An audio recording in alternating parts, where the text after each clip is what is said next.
Mais voici qu'après quelques heures, le vin commence à manquer. Peut-être le maître de maison n'a-t-il pas eu assez d'argent pour en acheter beaucoup. En tout cas, il est très ennuyé. Marie, la mère de Jésus, s'en aperçoit. Elle a pitié de la tristesse de ces braves gens. Elle s'approche de son fils et lui dit tout bas, « Ils n'ont plus de vin. » Comme elle est touchante, la confiance qui se marque dans ces simples paroles. Elle sait bien, elle, la Sainte Vierge, quelle est la vraie puissance de son enfant. Elle le sait depuis qu'une trentaine d'années auparavant, l'ange Gabriel lui a parlé. S'il dit un mot, il pourrait y avoir là, sur cette table, les meilleurs vins du monde. Jésus va-t-il décevoir l'attente de sa mère? Cela peut paraître un peu bizarre qu'il fasse un miracle uniquement pour donner à boire à une assemblée de paysans, et pourtant il le fait. Il ordonne qu'on remplisse d'eau les jarres qu'on trouve dans toutes les maisons juives, et mystérieusement, l'eau se change en un vin délicieux.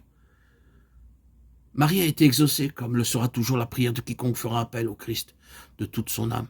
Et ces paysans de Galilée, ces humbles, seront parmi les premiers à savoir que cet homme semblable à eux, ce modeste convive, portait en lui une puissance extraordinaire, une puissance qui n'appartient qu'à Dieu. Voici encore un autre épisode aussi touchant. Jésus rentre de Jérusalem par la Galilée, par la route des collines qui traverse la province et la Samarie. Il faut vous dire qu'entre les Samaritains et les Juifs, les relations n'étaient pas très bonnes.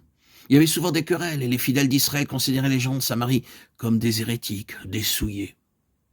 Or, tandis qu'il est en chemin, Jésus a soif. Il s'assit au bord d'un puits. Mais il n'a pas de récipient pour y puiser. Une femme descend du village selon la coutume, un vase perché sur la tête pour chercher de l'eau. « Donnez-moi à boire, dit Jésus. » La femme est très surprise. « Comment, vous qui êtes juif, vous me demandez à boire, à moi, qui suis samaritaine ?» Vous comprenez pourquoi Jésus a agi ainsi. Pour bien montrer qu'à ses yeux, ces vieilles querelles sont finies. Pour faire sentir sa bonté, son amour de tous les hommes. Et il répond à la femme cette phrase assez mystérieuse. « Si vous saviez qui je suis, c'est à moi que vous demanderiez de l'eau. Et l'eau que je vous donnerai serait une eau éternellement vive. » Elle ne comprend pas aussitôt, bien entendu, elle ne se rend pas compte que cet autre breuvage, cette eau éternellement vive, c'est la parole de Dieu qui vient sans cesse baigner nos âmes et les désaltérer. Mais Jésus lui explique. Et aussitôt, cette humble femme d'un coup est bouleversée. Elle répond, « Seigneur, donnez-moi de cette eau vive. » Elle le dit si bien, avec tant de confiance, avec tant d'élan, que Jésus est touché. Il lui parle, et c'est à elle, qui n'est rien, à cette étrangère que tant de gens méprisent. C'est à elle qu'il révèle la vérité, qu'il est le Messie, le porteur de la bonne nouvelle, celui qui donne l'eau vive au monde. Ici encore, il s'est manifesté non pas à quelqu'un de puissant et de riche, mais à une pauvre femme, parce qu'elle avait eu confiance en lui. La foi absolue en lui, oui, voilà tout ce que Jésus demande à ceux qui voudront le suivre. Écoutez encore l'histoire de l'officier royal qui, uniquement parce qu'il eut confiance, obtint ce qu'il attendait. Ce centurion, nous dirions aujourd'hui capitaine, habitait Capharnaüm, petit bourg sur le bord du lac de Tibériade. Il avait déjà entendu parler de Jésus et des choses étonnantes qu'on rapportait de lui. Dans sa maison, il avait un serviteur qu'il aimait beaucoup et qui était gravement malade. Apprenant que Jésus était dans la région, il lui envoya un messager à cheval pour le supplier de guérir son serviteur. Jésus aussitôt se mit en route. Mais l'officier aussitôt lui renvoya un second messager pour lui dire « Seigneur, je ne suis pas digne que vous entriez sous mon toit, mais daignez seulement dire une parole et mon serviteur sera guéri. » Admirez quelle foi magnifique.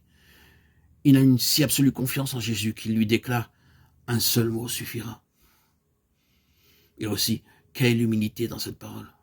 Je ne suis pas digne que vous entriez sous mon toit. Humble et croyant. Voilà comment Jésus aime les hommes. Il est tout ému, il s'écrie « Dans tout Israël, existe-t-il une pareille foi ?» Ce centurion, ce n'est même pas un juif, c'est probablement un païen. Mais Jésus n'hésite pas une seconde à faire ce qu'il attend de lui. La parole qu'on lui demande, il la prononce. Et quand les messagers rentrent à la maison du centurion, ils trouvent guéri le serviteur qui était malade, guéri, juste au moment où Jésus avait parlé.